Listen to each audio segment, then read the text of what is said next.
Fala, estoicos! Sejam bem-vindos ao segundo episódio do podcast Diálogos sobre a Vida Tranquila.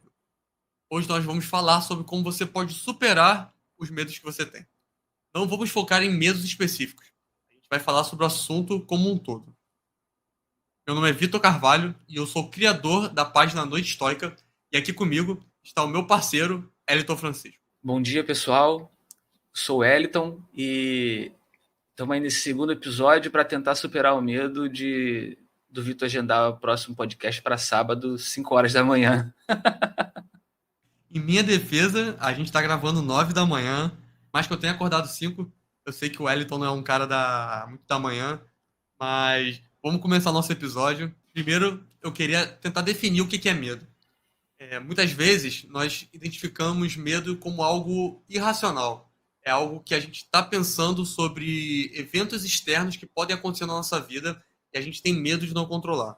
Os estoicos entendiam que esse medo acontece normalmente de uma percepção equivocada de algo que está fora do nosso controle. E a gente precisa focar sempre no que está no nosso controle, que são os nossos julgamentos e as nossas ações. Então, esses medos vêm normalmente dessas emoções, desses pensamentos negativos sobre coisas fora do nosso controle que nós não conseguimos controlar. E aí pode ter o medo do passado, ou seja, de coisas que já passaram e a gente não consegue controlar. Pode ter medo de coisas do futuro que ainda estão para vir e a gente já está sofrendo por antecedência. Como o Sêneca coloca, nós sofremos mais na imaginação do que na realidade. Então, a definição de medo, principalmente para os estoicos, é justamente essa. A gente ficar pensando, gerando emoções negativas em relação a coisas que não estão no nosso controle. E você, Elton, dá uma palavrinha aí mais ou menos do que você entende, o que é medo, para a gente deixar bem claro para a galera, do ponto de vista um pouco mais da psicanálise. Na psicanálise, nós podemos entender o medo como um estado afetivo desagradável, né? Ele surge em resposta a uma percepção de perigo. Esse perigo ele pode ser algo real, físico, ou algo imaginário. É uma emoção natural que faz parte da vida humana, mas ela precisa ser observada porque pode se tornar algo patológico à medida que se manifeste de maneira desproporcional à realidade. E essa realidade pode ser uma realidade psíquica, quem está em volta observa que aquilo não é algo tão grande, mas a pessoa aumenta aquilo e fica com um estado excessivo de insegurança, ou também em situações físicas reais, né? A pessoa tem muito medo, de repente, de fazer determinada atividade que não é tão perigosa. Então, é basicamente isso, de maneira mais resumida, o que nós, pro lado da psicanálise, entendemos como uma percepção de medo. Muito bom. É realmente importante as pessoas entenderem quais são os gatilhos, né, para elas sentirem esse medo. Entenderem também, como a gente vai falar um pouco mais à frente, que sentir medo é algo natural, que elas não precisam se sentir mal por conta disso.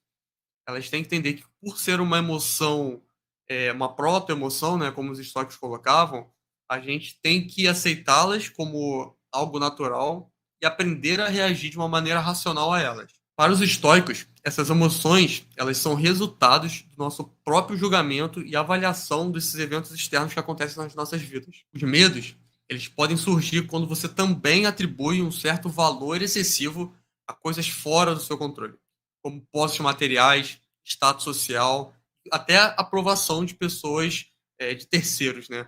A gente não controla a opinião dos outros, a gente não controla status social e a gente também tem pouco controle sobre questões materiais na nossa vida. A gente tem que entender que as coisas são finitas.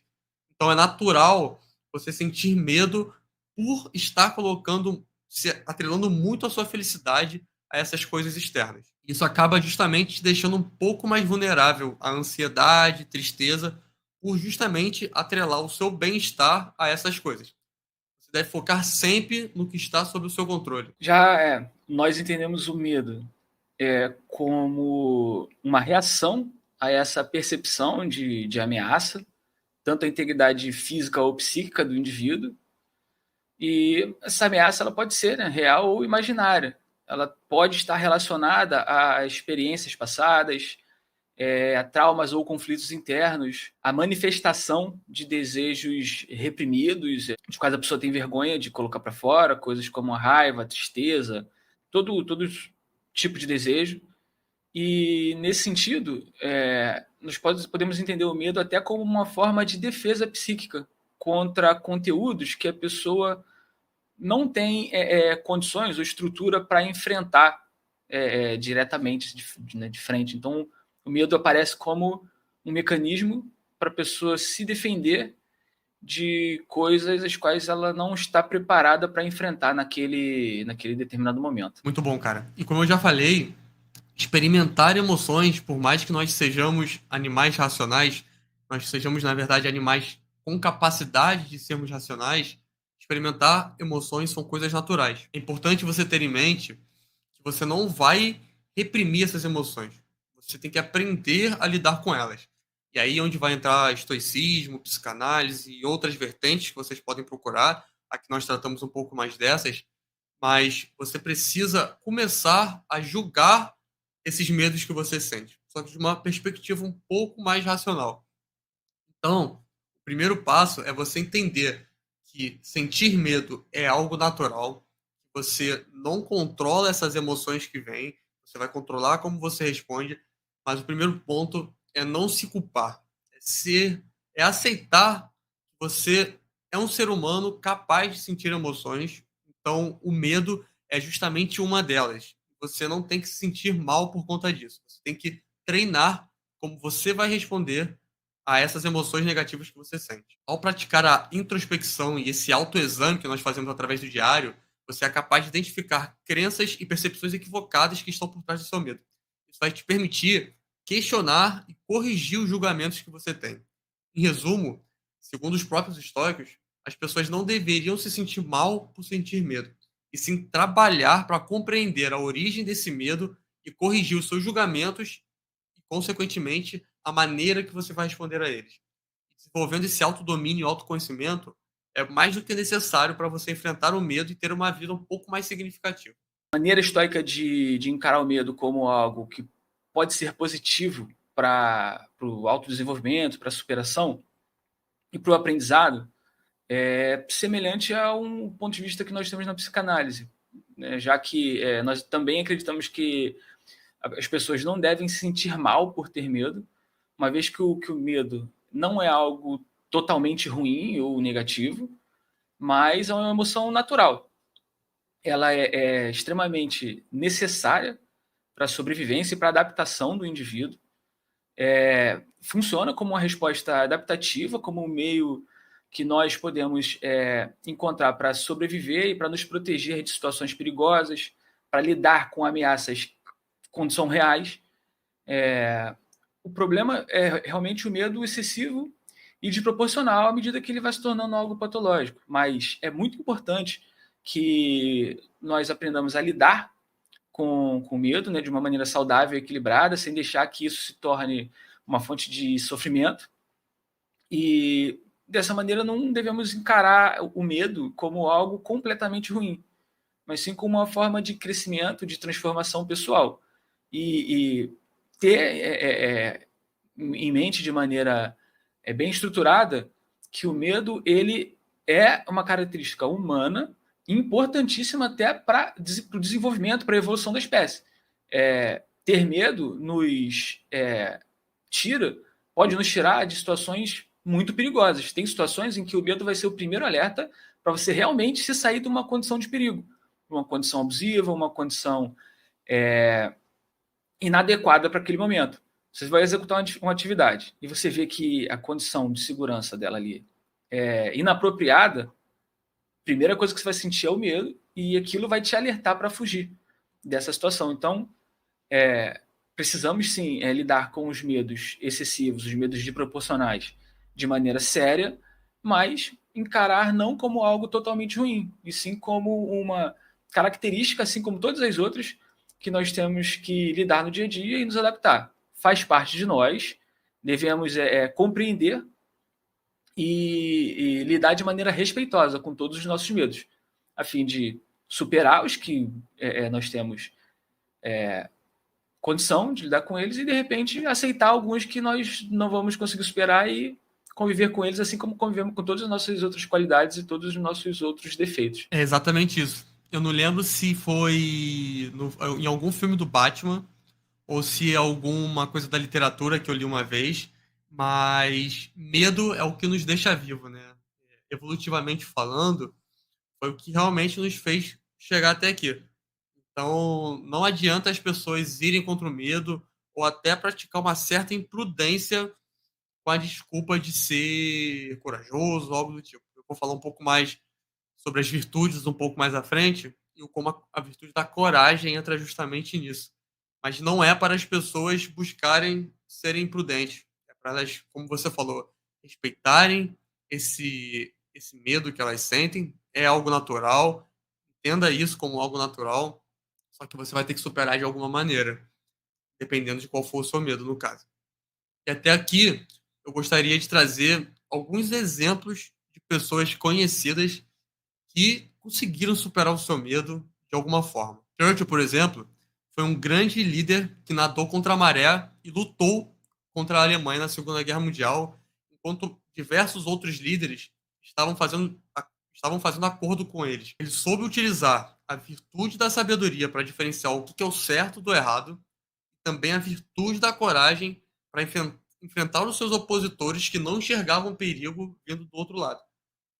Outro exemplo engraçado é do filósofo cínico Diógenes, que tinha uma abordagem pelo menos interessante. Ele era ocasionalmente visto abraçando estátuas e quando alguém ia perguntar para ele por que ele estava fazendo aquilo, né? Todo mundo achava que Diógenes era meio maluco, mas ele era talvez um dos primeiros gênios fora da caixa. Ele simplesmente falava que estava praticando a rejeição. Ou seja, quando você abraça uma estátua, ela de fato não vai te abraçar de volta.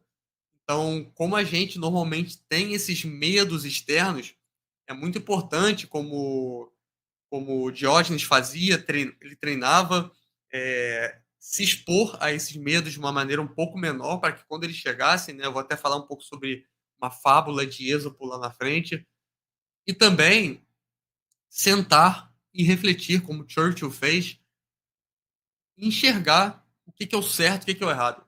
Se você tem um medo de algo e conseguir refletir que aquele algo está te fazendo algum mal, não enfrentar esse medo está te fazendo algum mal, você precisa refletir o que é o certo a fazer naquele momento e aos poucos tentando enfrentar esse seu medo, colocando a coragem, a virtude da coragem em prática. Os exemplos que vêm à mente, assim, quando eu vejo como figuras que superaram seus medos, tem, a princípio, uma bem emblemática na literatura que me marcou bastante recentemente é a imagem do Ned Stark. Ele não gostava de ir para o sul, ele tinha a vida dele toda lá no norte, a família dele estava lá, o reino dele, as pessoas, que ele gostava, tudo que era importante para ele estava ali. Mas em duas situações bem perigosas ele teve que enfrentar tudo isso, primeiro na revolução lá do Robb, e na segunda vez quando ele teve que assumir o trono para liderar um pessoal que ele não, a princípio não tinha nenhuma afinidade, cheio de coisa errada, ele precisava consertar um monte de coisa que ele sabia que ele não ia ter nenhum tipo de apoio, mas mesmo assim, quando foi necessário, ele sentou no trono e agiu da maneira que ele considerava ser correta.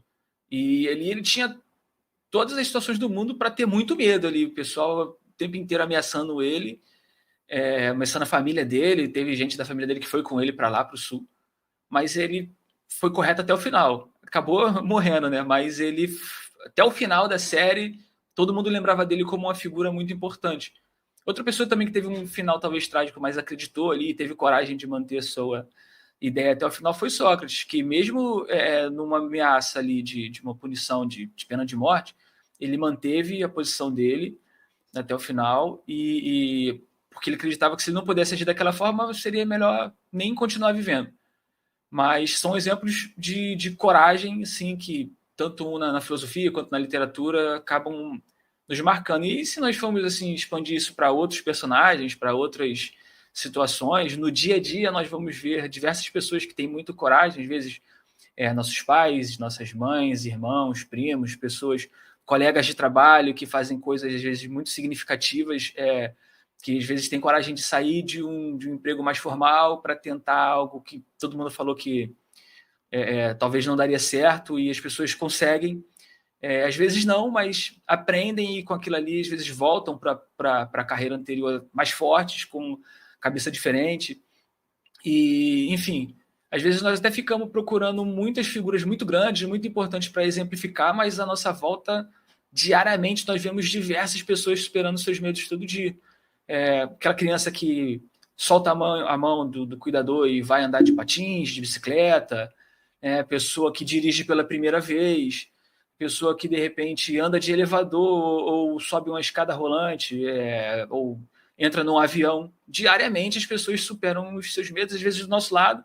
Às vezes nós achamos até engraçado, né, que por ser algo tão comum para muitos de nós, essas atividades simples ali, como sair na rua, pegar um ônibus, um metrô, uma condução pública, tem pessoas às vezes que ficam totalmente congeladas, têm medo de diversas coisas e enfrentam isso todos os dias.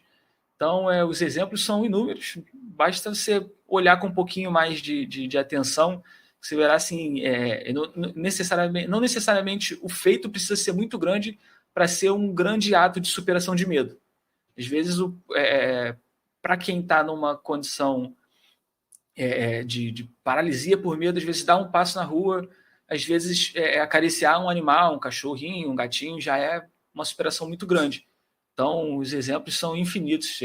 Basta olhar a nossa volta, que vamos ter diversos, né? Você mandou muito bem, cara, porque quando você começou a falar de Ned Stark, eu já pensei, pô, mas as pessoas podem talvez não se reconhecer. E aí depois você acabou falando das pessoas no nosso dia a dia, que a gente pode enxergar que estão superando diversos problemas. E aí, como você trouxe uma literatura fantástica, eu já lembrei logo do Hobbit. Hobbit, não, desculpa. De Senhor dos Anéis, onde Frodo chega para o Gandalf e fala assim: eu não queria que o fardo do Um Anel tivesse caído sobre a época que eu vivo. Gandalf responde de uma maneira muito brilhante, que ele fala: ninguém que está vivendo nessa época gostaria que o fardo caísse sobre a gente. Só que o que está no nosso controle é justamente como nós vamos responder a esses fardos. Então, assim, o Ned Stark era um cara nobre. O Frodo é uma pessoa comum, como nós somos. E aí, quando você falou de Sócrates, você começou a falar da honra até o final, como o Ned Stark também manteve, Sócrates também veio logo à minha cabeça.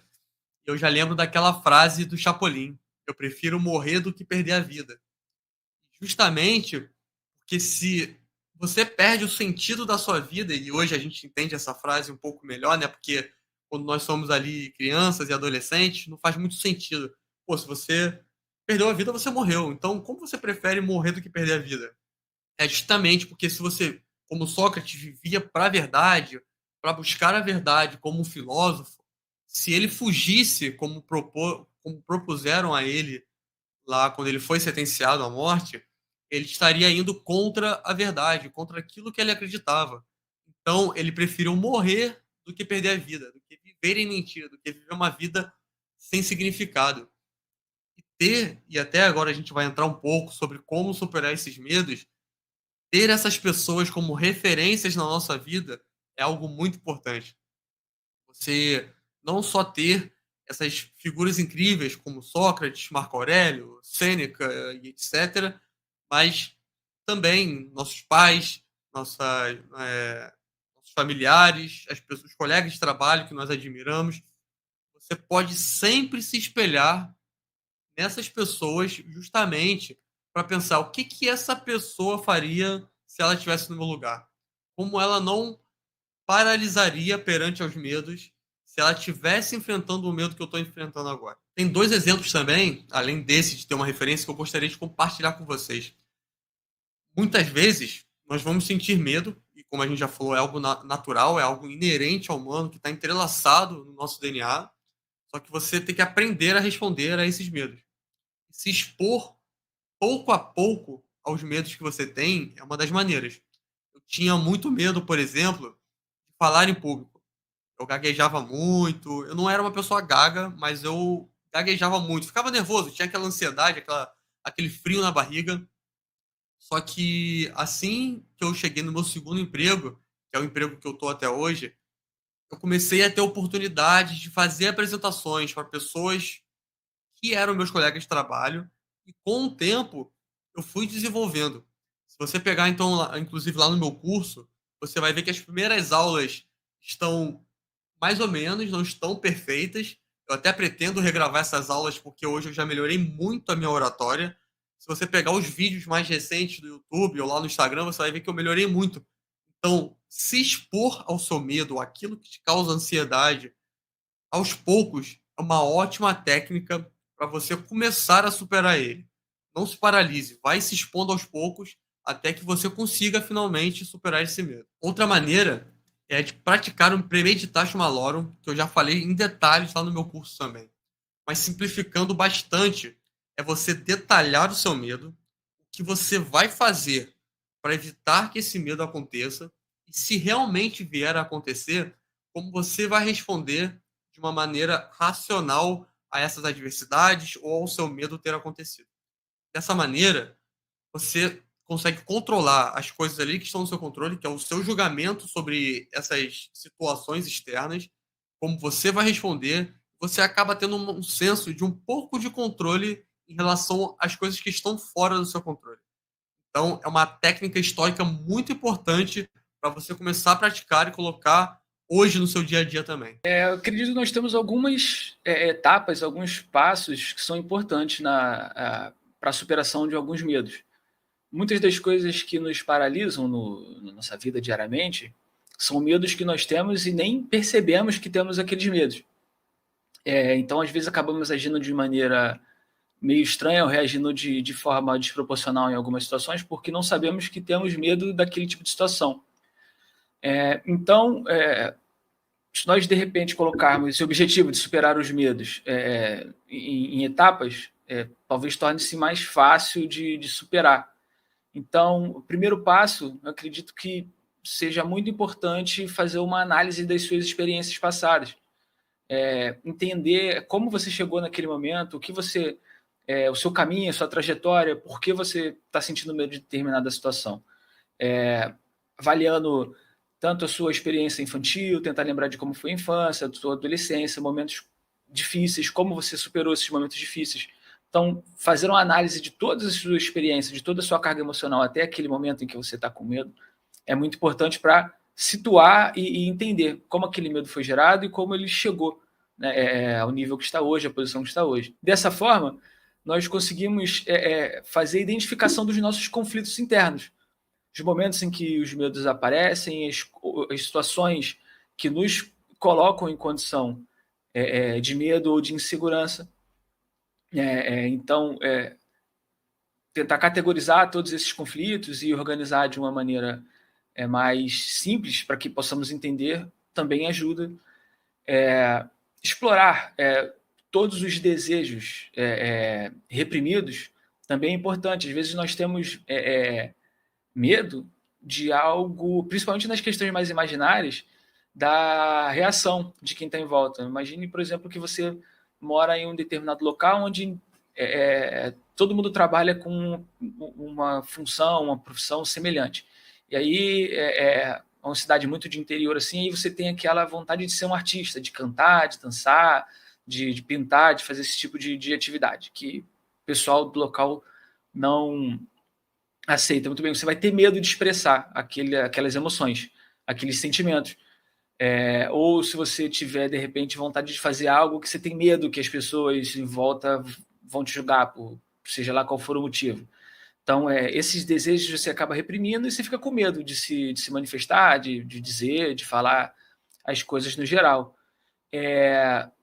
Identificar os padrões de pensamentos disfuncionais também é muito importante. Talvez esse seja um dos passos mais importantes, né? Porque a tendência é que nós venhamos a maximizar os nossos medos, né? E dessa forma entender que às vezes aquele perigo não é tão grande assim ou não é tão real, ou que aquele pensamento ele está maximizando os problemas, é muito importante. É entender que nem toda pessoa que está passando numa moto ele vai te assaltar, é tentar entender que nem todo cachorro ele morde, ataca. Na realidade, a maioria dos cachorros nunca atacaram uma pessoa. entender que não é todo contato físico que ele é ameaçador, que não é toda prova que você vai fazer que você vai ficar reprovado. Então, esses pensamentos disfuncionais tendem, né, a aumentar a nossa carga emocional e ampliar nossa percepção de medo.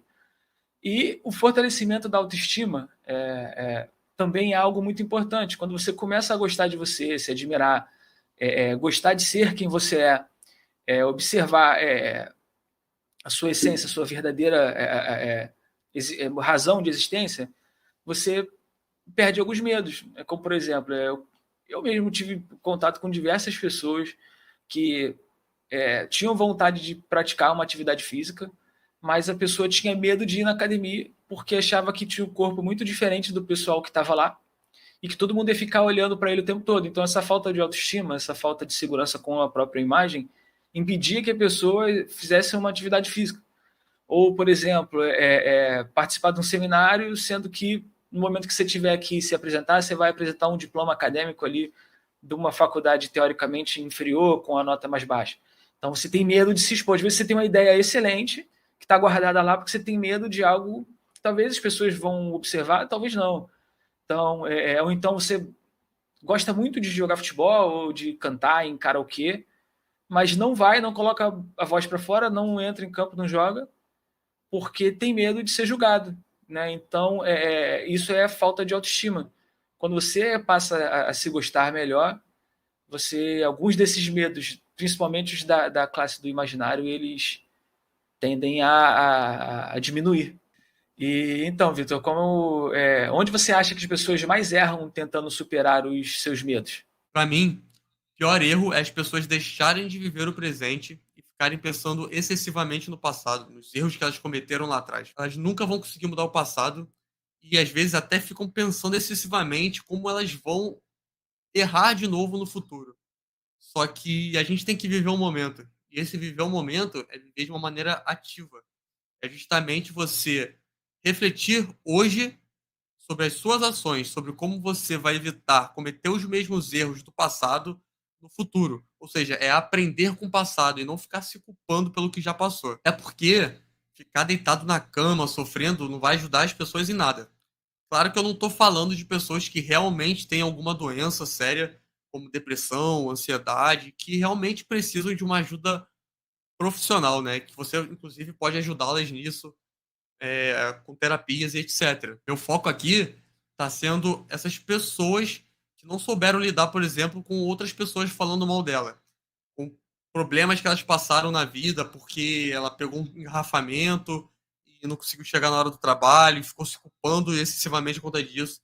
Esse é o meu foco com as pessoas que eu acabo conversando, que eu dou o meu curso, justamente para ajudá-las a superar esses problemas do dia a dia que são mais simples.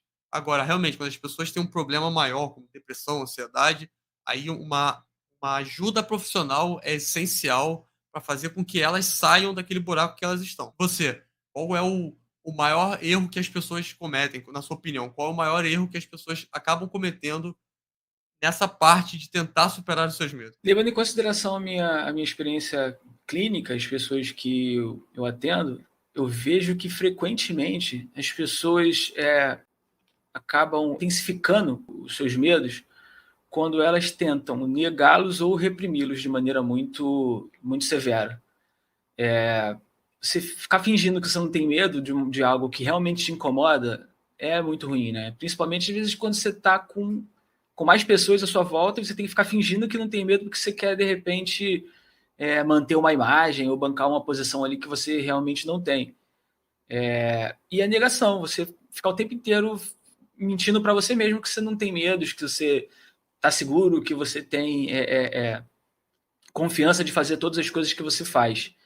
Né? E isso não é uma boa maneira de lidar com os medos e com as inseguranças. Isso acarreta diversos problemas e o principal deles é você não se conectar com a fonte verdadeira do seu medo. Se você fica negando o tempo inteiro, você não se conecta com aquele medo, você não supera nunca. Então você vai ficar em sofrimento constante. Outra situação também que coloca as pessoas ali a ficar nesse ciclo eterno ali de medo é não enfrentar o medo de uma vez, fica evitando. Então, a pessoa, quando ela percebe que vai entrar numa situação que deixa ela desconfortável, ela se esconde.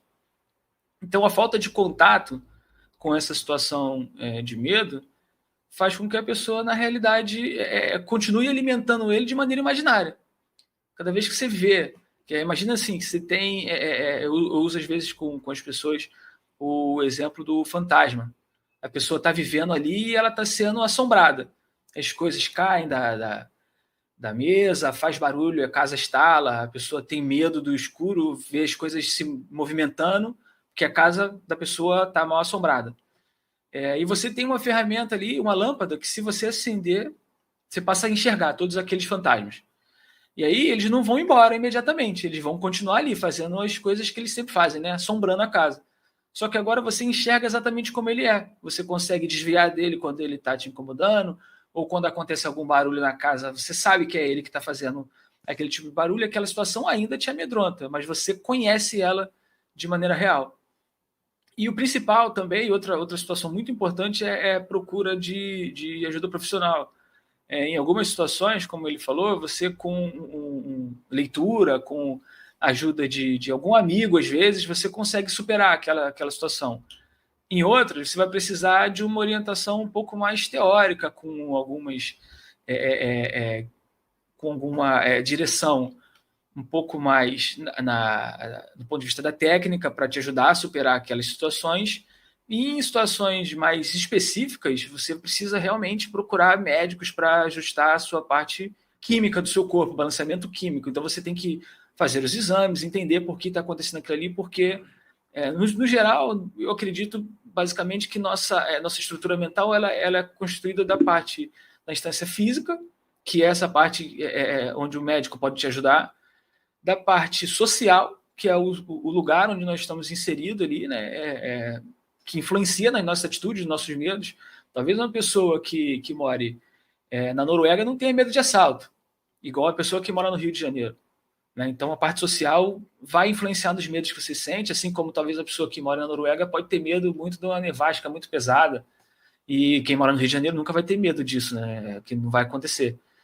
E a parte psíquica, que são as nossas estruturas mentais, os nossos comportamentos, as coisas que nós repetimos, as coisas que nós falamos para nós mesmos.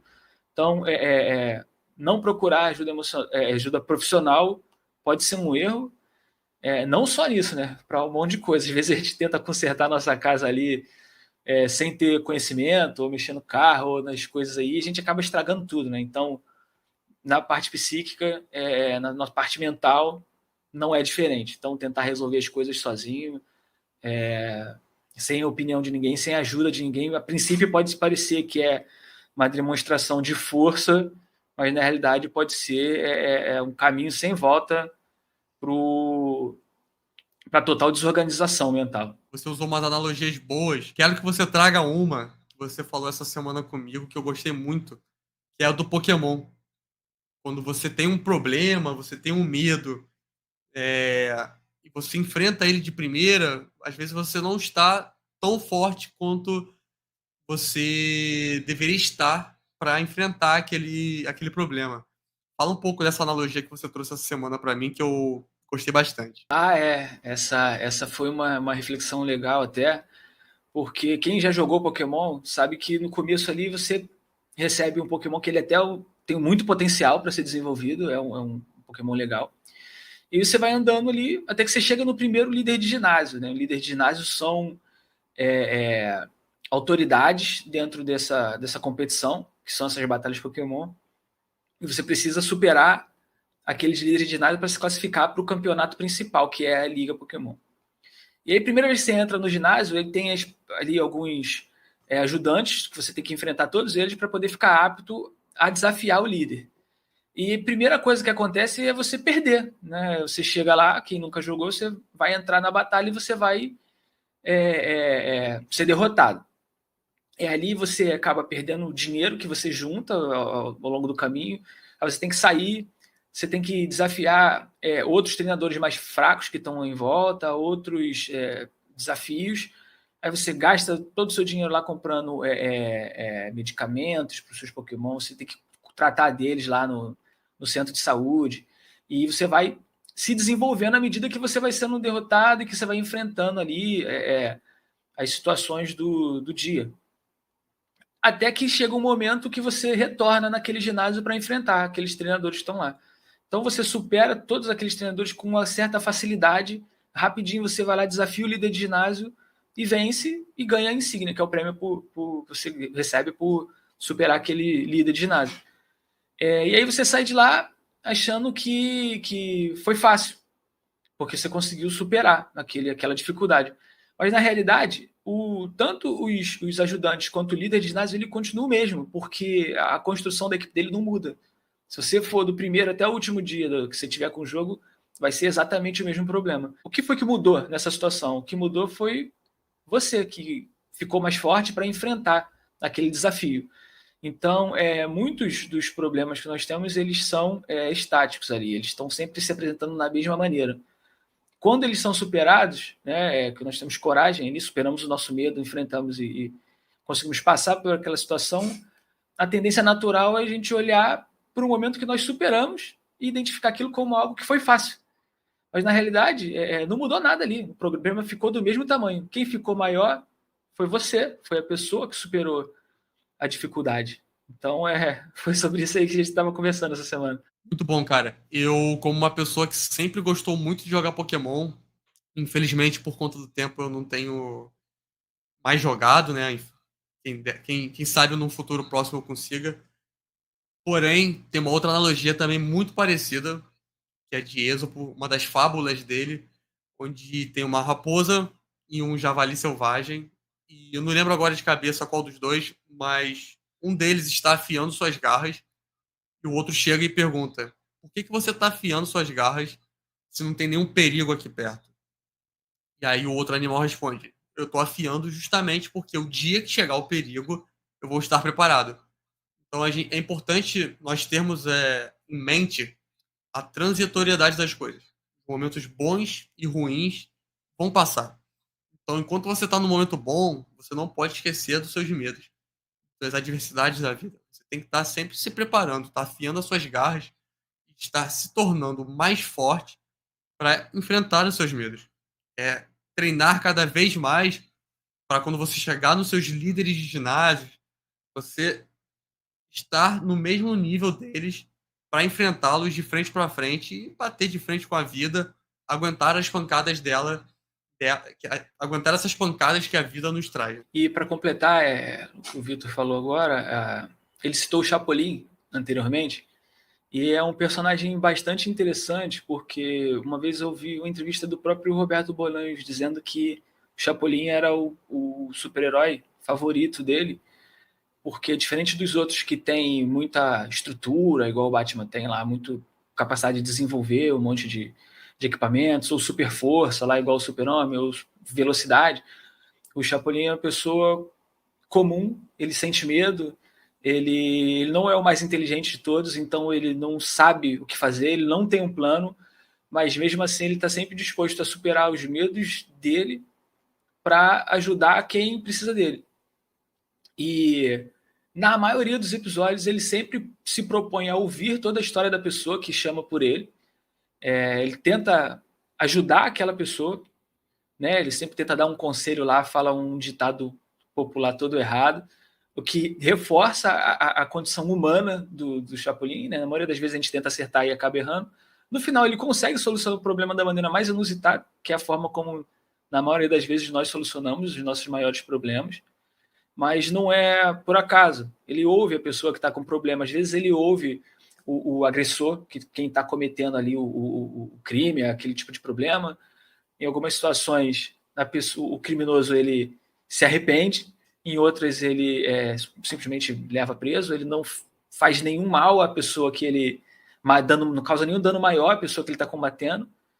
E por fim, agora que nós entendemos toda essa estrutura aí de como funcionam os medos, né? Acredito que a maior parte da conversa foi direcionada para nós identificarmos nossos próprios medos, aprender a lidar com eles e superá-los. Né? E em casos que não vamos conseguir superar, conviver com eles de maneira respeitosa. Mas tem outro aspecto muito importante de agora que nós entendemos a estrutura dos medos, que é compreender que as pessoas que estão à nossa volta também têm os medos dela e têm as dificuldades dela de superar o medo, e agora que nós entendemos, nós podemos ser no suporte em momentos em que a pessoa precisa apenas ser ouvida ou ser acolhida em seu medo, e, às vezes, identificar os momentos em que essas pessoas precisam de ajuda e ajudá-los, e, principal, ter compreensão. Porque não adianta nós fazermos a mudança em nós mesmos e continuar convivendo numa sociedade que, em geral, ela está um pouquinho deficitária de todo esse tipo de conhecimento.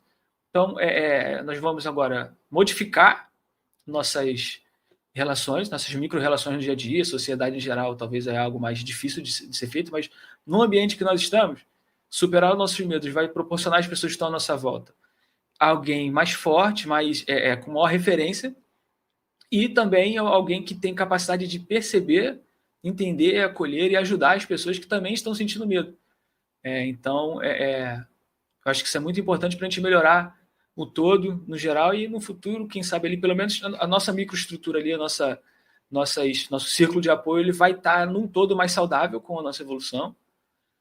E acredito que é dessa forma que a gente consegue melhorar todo o cenário que está à nossa volta. Perfeito, cara. Eu acho que eu não conseguiria pensar numa maneira melhor da gente fechar esse episódio 2 do nosso podcast, porque nós não evoluímos apenas para nós mesmos. Como os estoques colocavam, nós somos animais sociáveis e nós vivemos numa sociedade, e a gente tem que sim se preocupar com aquelas pessoas que estão na nossa volta. Nós fazemos parte de um universo. Então, independente se a gente está pensando no universo, no macro, cósmico e etc., a gente pode também pensar no nosso universo micro.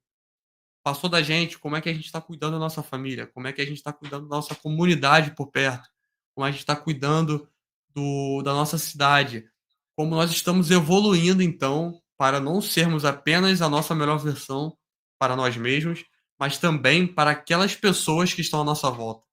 Então, acho que você arrebentou aí nesse fechamento, e eu espero muito que tenham gostado. Nós estamos evoluindo aqui no nosso podcast. Vamos trazer cada vez mais, semanalmente, um assunto para abordar para vocês do ponto de vista estoico e da psicanálise.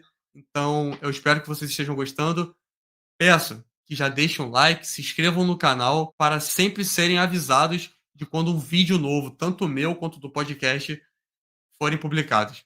Vejo vocês na próxima. Isso aí, pessoal, é sempre um prazer poder estar conversando aí com o Vitor, e agora expandindo para que vocês também tenham acesso a esse tipo de conversa.